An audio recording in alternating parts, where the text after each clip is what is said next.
Bonjour et bienvenue à tous chez LuxGears. Aujourd'hui, regardez ce qu'on teste. Derrière moi, c'est la nouvelle Kia EV6 GT. Alors, c'est une voiture qui est assez plébiscitée pour ses performances, qu'on compare souvent à celles des Tesla. En plus, au niveau des qualités, je dois dire qu'elle en a beaucoup. Alors, moi, je vous propose de voir tout ça en images.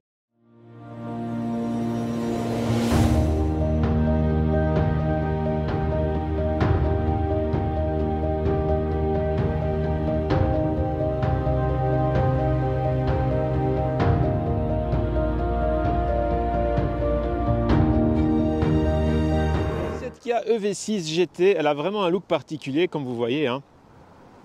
Elle est trapue, elle est sportive, c'est un crossover, donc c'est une berline qui est à la fois berline, un petit peu break, un petit peu SUV. Mais franchement, moi j'aime beaucoup ce look qui est tout à fait particulier, inhabituel, c'est propre à elle, elle est vraiment magnifique.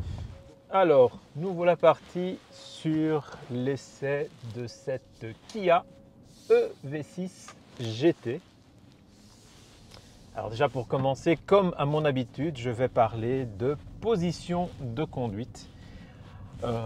Et c'est vraiment un élément qui est assez agréable dans cette voiture. On est bien installé, les réglages sont assez amples, on peut vraiment être bien positionné par rapport au volant. Le siège, il a une forme assez agréable, hein, je dois dire, on est bien calé dedans. En plus, c'est un siège qui marie le cuir et l'alcantara, c'est-à-dire les deux matières que j'apprécie particulièrement parce que, eh bien, on est super bien calé avec l'alcantara. Et là, je dois dire, c'est vraiment top. Alors, ça c'est réglé, position de conduite nickel, forme du siège nickel. Ambiance de bord. Alors moi j'aime beaucoup cet intérieur parce qu'il est qualitatif, mais il est aussi assez beau à regarder avec cette grande dalle qui est face à nous, qui est composée de deux grands écrans. L'ergonomie est aussi bien pensée, ça il faut l'avouer, parce que on a à la fois des commandes tactiles sur l'écran, des vrais boutons sur le volant.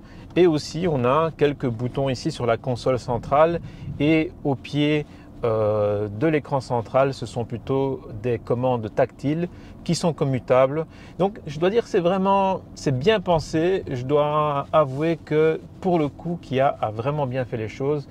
Et c'est d'ailleurs une constante dans cette marque, dans ce groupe, je dirais même, puisque Kia et Hyundai sont en commun sur la production des véhicules. Alors bien entendu, passons vite fait sur les caractéristiques techniques de cette EV6 GT. Bien comme vous le savez, hein, EV6 GT, ça veut dire que c'est la version haute performance de la EV6. Donc 4 motrices, un moteur devant, un moteur derrière, un total de 430 kW ou 585 chevaux, 740 Nm de couple, donc ça envoie. Alors on a une grosse batterie qui avoisine les 80 kWh de capacité et les performances sont bien entendu au rendez-vous avec 3 secondes 5 au 0 à 100 et attention 260 km/h en pointe. Donc ça c'est vraiment assez incroyable comme performance pour cette voiture. Et je dois dire que les sensations de conduite, oui, elles sont là. On a vraiment un véhicule qui tient le pavé et qui envoie très fort. La ligne de la voiture, je la trouve vraiment sympa parce que ça change de l'ordinaire. On a une voiture qui est un petit peu à la croisée des mondes entre une berline, un SUV, c'est ce qu'on appelle en fait un crossover. Mais je dois avouer qu'elle est très plaisante. Elle a un avant assez agressif, hein, assez sportif, avec un avant plongeant, un arrière trapu. J'aime beaucoup les optiques arrière avec la ligne de feu LED sur le dessus du haillon et puis les deux sur les côtés, les deux clignotants qui donnent assez bien. Passons d'abord sur les côtés pratiques et la fameuse autonomie de l'électrique. Ici, Kia annonce 424 km d'autonomie et en toute honnêteté, aujourd'hui, enfin à cette époque de l'année, qui est froide, il fait entre 0 et 5-10 degrés. L'autonomie, on n'a pas du tout ça, hein. On est plutôt aux alentours des 300 km, 320 au mieux. Et je dois avouer que, bon, quand c'est pour circuler, on va dire dans une zone bien déterminée, au niveau de la ville où on fait allez, 100-150 km par jour maximum, il n'y a pas de souci.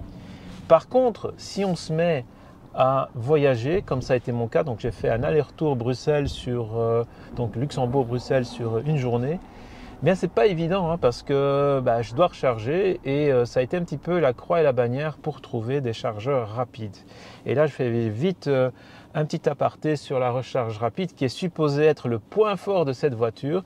J'ai utilisé plusieurs chargeurs rapides de 300 et 350 kW de puissance. Il faut savoir que cette voiture, normalement, elle peut prendre dans les 240 kW de puissance, puisque c'est une 800 volts. Je suis jamais passé au-dessus de 130 kW de puissance au cours de la charge. Pire, j'étais la plupart du temps aux alentours des 80 kW. Tout ça pour dire que ces puissances de recharge qui nous sont promises, elles ne sont pas toujours ou pas souvent rencontrées. Pour toutes sortes de raisons, ça peut être la température, ça peut être l'état de charge de la batterie, ça peut être la puissance disponible au niveau des chargeurs. Je dois avouer quand même que dans mon cas, il n'y avait pas d'autres voitures occupées à charger en même temps que moi. Donc théoriquement, j'aurais dû avoir le maximum des 240 kW. Donc voilà, c'est vraiment embêtant lorsqu'on est pressé par le temps, qu'on fait des longues distances et qu'on n'a pas le temps de laisser charger la voiture pendant 5-6 heures à la station de charge. Donc voilà, ça c'est dit. Après, est-ce que la voiture est agréable? Bien entendu, c'est une voiture super agréable. Elle roule bien, elle accélère comme un avion. J'aime beaucoup le toucher de route. Elle est précise dans ses mouvements. Elle a de l'adhérence. Bon, on a des pneus énormes. Hein. On est en 21 pouces, je crois que c'est 285 de large. En plus, je suis en pneu hiver. Donc, malgré le temps froid, ça adhère super bien. Si j'ai un regret à signaler, c'est le poids. Parce que malgré le fait que oui, c'est une voiture qui est dynamique, elle tient très bien la route, mais elle fait quand même ses 2 tonnes 2. Et là, à un moment ou à un autre, ça se sent. 2 tonnes 2 sur la balance, ça entraîne un petit peu, quoi. Et c'est pas la même chose qu'une voiture légère qui est même beaucoup moins puissante. Ne nous fixons pas sur les valeurs d'accélération. Parce que bon, elle a beau accélérer comme une Ferrari ou comme une Porsche, c'est pas forcément ça qui fait le plaisir de conduite. Et j'en sais quelque chose parce qu'au jour le jour, moi je roule avec une voiture légère qui a la moitié de la puissance de celle-ci. Je m'amuse beaucoup, beaucoup plus. Les chiffres d'accélération et de performance, vitesse de pointe, etc., ils comptent, mais ce n'est pas tout. Il faut toujours les ramener par rapport au poids du véhicule et au plaisir qu'on a à le conduire. Donc je ne veux pas dire par là que la Kia EV6 GT n'est pas agréable à conduire. Non, c'est une super machine. Mais ce n'est pas une sportive, loin de là. C'est une GT, elle porte très bien son nom, c'est une GT. Elle est faite pour bien enrouler les virages en réaccélérant. Voilà, elle est très agréable. Et là, je profite encore de l'occasion pour dire oui, mais pourquoi ? Parce que des accélérations aussi dingues, on les utilise quand? Et des vitesses de pointe de cet acabit, on les utilise quand dans la circulation actuelle? Je fais un parallèle avec la MG4 que j'ai essayé la semaine dernière, qui a 204 chevaux et 250 Nm, donc pratiquement un tiers en couple et en puissance de cette voiture. Elle fait 600 kg de moins et ça se ressent parce que cette MG4, moi je me suis vraiment amusé à la conduire de façon dynamique et coulée sur les petites routes. C'est sûr, ça marche moins bien que ça, mais on s'amuse autant, voire plus, à plus faible vitesse. Donc voilà, ça c'est dit.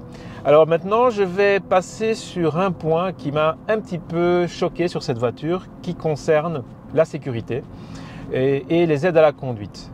Donc comme vous savez, cette voiture, elle a pas mal d'aides à la conduite, comme l'assistante de voie, etc.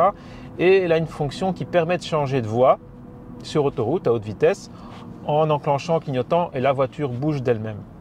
Alors à plusieurs reprises, ça ne m'est pas arrivé une fois, ça ne m'est pas arrivé 2 fois, mais pas loin de 10 fois. Elle l'a fait, mais elle m'a donné un gros coup de frein au moment où elle devait changer de voie, avec une situation dangereuse puisque derrière moi, j'avais la voiture que je dépassais et qui était surprise par ce gros coup de frein. Donc franchement, j'ai pas compris ce qui est arrivé et c'est pas arrivé un petit peu, je vous ai dit, c'est arrivé bien une dizaine de fois. Donc bizarre. Donc ça c'est bien attention quand j'ai laissé le système de guidage de voie actif. Par contre, j'avais enlevé le Lane Keep Assist. Donc est-ce que c'est une incompatibilité entre ces deux fonctions? À voir. Mais en tout cas, c'était assez inquiétant et un peu dangereux. Alors l'autre chose aussi que j'estime un peu dangereuse pour monsieur tout le monde à qui on met cette voiture entre les mains, c'est une voiture qui accélère à ce point et qui est à ce point réactive. Ça peut être dangereux parce que regardez là, je viens de mettre le mode GT, je vais appuyer à fond, vous allez voir, je me tiens au volant. Alors oui, ça marche du tonnerre, c'est rigolo et tout, mais à quoi ça sert? Est-ce que ça a du sens, pardon, même avec des voitures sportives? Parce que finalement, aujourd'hui sur la route, on ne peut plus rouler à des vitesses dingues. Ce qui compte, c'est le plaisir de conduite. Le chrono, laissons-le pour les voitures qui font du circuit, genre GT3 RS, genre Lamborghini SVT, etc. Mais pour les voitures routières, ok, si c'est possible de le faire et que ça ne coûte pas plus cher, d'accord, mais n'oublions pas que ça a un impact sur la durée de vie de la batterie et la consommation et l'autonomie. Donc voilà, un petit coup de gueule encore pour ça. Sinon, évidemment, cette voiture, elle est géniale d'agrément. Hein. C'est vraiment une voiture qui m'a beaucoup plu à conduire. Elle est douce, elle est silencieuse. Et en toute honnêteté, le mode dans lequel je l'ai apprécié le plus, c'est le mode éco, limite normal. Mais le sport et le GT, je ne l'ai pratiquement jamais utilisé. J'ai juste testé et puis je l'ai laissé de côté. Parce que là, regardez, même en éco, ça marche bien, quoi. C'est super. J'ai beaucoup utilisé avec le mode One Pedal, donc avec les palettes au volant. C'était pas mal du tout. Et franchement, alors si je dois donner un avis général, oui, c'est une voiture géniale. Par contre, je me pose la question, est-ce que je paierais les 70 000 € pour la GT? Je ne pense pas. Je pense que je prendrais plutôt la version intermédiaire, 2 ou 4 motrices à voir. On avait essayé il y a quelques temps la 2 roues motrices, on l'avait trouvée assez joueuse, assez rigolote. Donc bon, c'est vrai qu'avec le poids qu'elle a, si on roule en hiver dans des endroits qui glissant, légèrement enneigés, c'est mieux d'avoir les 4 roues motrices. Mais évidemment, une 4 motrices, ça va être plus lourd, ça va être moins dynamique au niveau du comportement châssis. Voilà, je vais terminer là mon évaluation. Alors oui, je trouve qu'au niveau qualitatif, présentation, ergonomie, look, performance, cette voiture est géniale. Ceux qui peuvent se le permettre, allez-y. Par exemple, en comparaison à un produit genre Tesla, personnellement, je trouve que c'est mieux parce que c'est plus qualitatif, c'est plus ergonomique, ça fait plus de sens au niveau de tout ce qui est commande. Maintenant, chacun ses goûts, mais voilà, en termes de voiture électrique, c'est très bien.